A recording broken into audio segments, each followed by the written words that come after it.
The system of government in the United Kingdom. A short historical background. The Magna Carta was signed in 1215. It was a charter of rights agreed to between highly unpopular and unjust King John of England and rebel barons stating that no man was above the law. The Act of Union in 1536. Henry VIII, who wanted to have his marriage from Catherine of Aragon annulled, and his advisor Thomas Cromwell broke with Rome, thus creating the possibility that the realm might be threatened by powerful Catholic neighbors.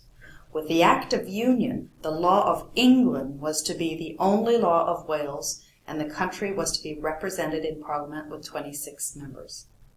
The Act of Union, 1707. The Act of Union, passed by the English and Scottish Parliaments, led to the creation of the United Kingdom of Great Britain on the 1st of May of that year. The UK Parliament met for the first time in October 1707.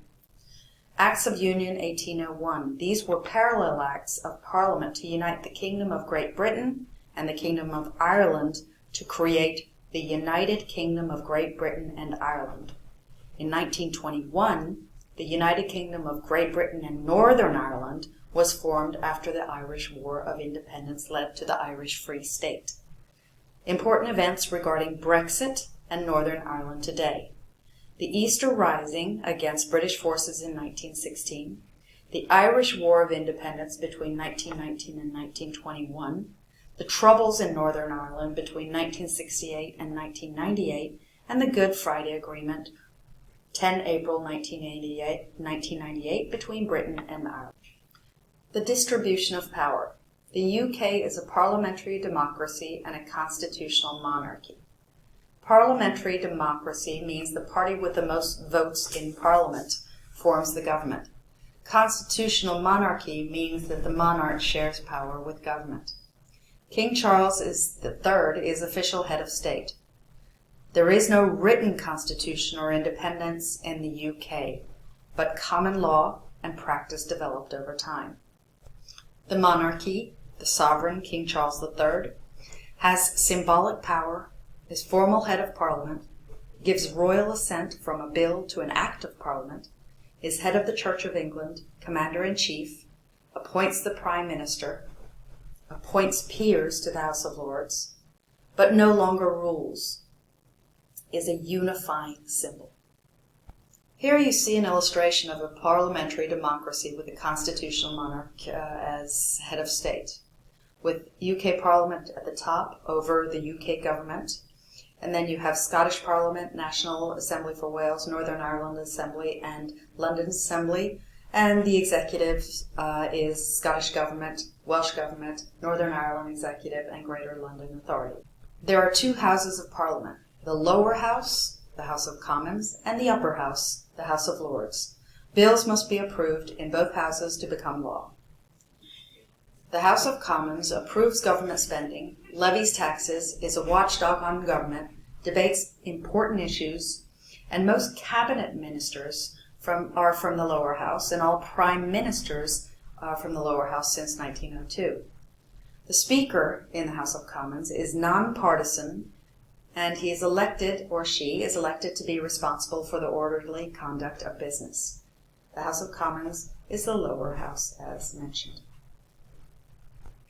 The system of first past the post survives. If a candidate wins the majority in their area or their constituency, they get the vote. There is no proportional representation such as in Norway. The British political landscape has until very recently been characterized by a remarkable stability overall. The British electoral system, a system of relative majority, first past the post, has not changed for more than 4 centuries and is favorable to large parties and stable governments. In a referendum in 2011, British voters reaffirmed their commitment to this historic electoral system, rejecting a new system that would have introduced an element of proportional representation. Here you see an illustration of, or a picture of first past the post, in which the red candidate wins with 32% of the votes. The lower house, or the House of Commons. The lower house has 650 members, ministers of parliament. These members or ministers represent their constituencies. They hold the real power, and they have paid salaries. Note that this presentation also has quite a few links. We will be looking at some of these links a little bit later. The House of Lords is the upper house with 797 seats. They are the Lords Temporal, not clergy, and the Lords Spiritual, who are bishops of the Church of England. Many consider the House of Lords to be an outdated system, at least those who have inherited their positions. The House of Lords were initially the monarch's advisors. They may propose legislation, but they mainly review bills from the House of Commons.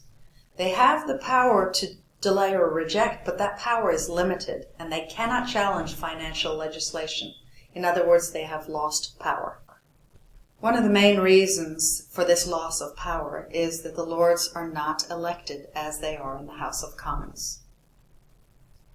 The judicial power, or judicial branch. The House of Lords was the final court of appeal until the establishment of the Supreme Court of the United Kingdom in 2009.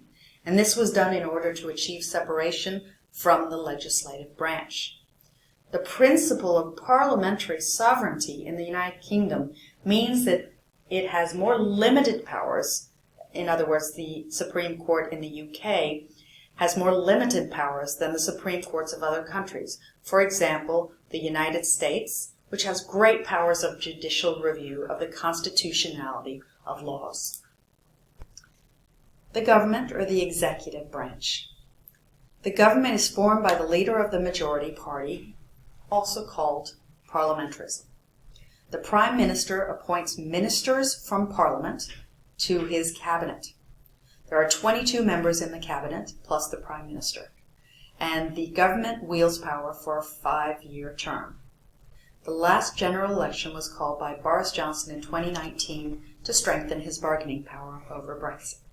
There are two main political parties in the UK, the Conservatives, or the Tories, led by Rishi Sunak, right of centre, business, middle and upper class. They favor personal, social and economic freedom, private ownership, free market policies, but they have moved towards social responsibility. They are, however, more conservative in their values and slower to change. The Labour Party, Keir Starmer, historically left of centre, so they support social justice, equal opportunity, economic planning, and state ownership, traditionally from trade unions, working class, and some of the middle class. However, with more jobs and social mobility, they are not as class-based. Note, the PDF to this presentation also has information about other major parties in the UK. For example, the Scottish Nationalist Party in Scotland. I hope this presentation was helpful.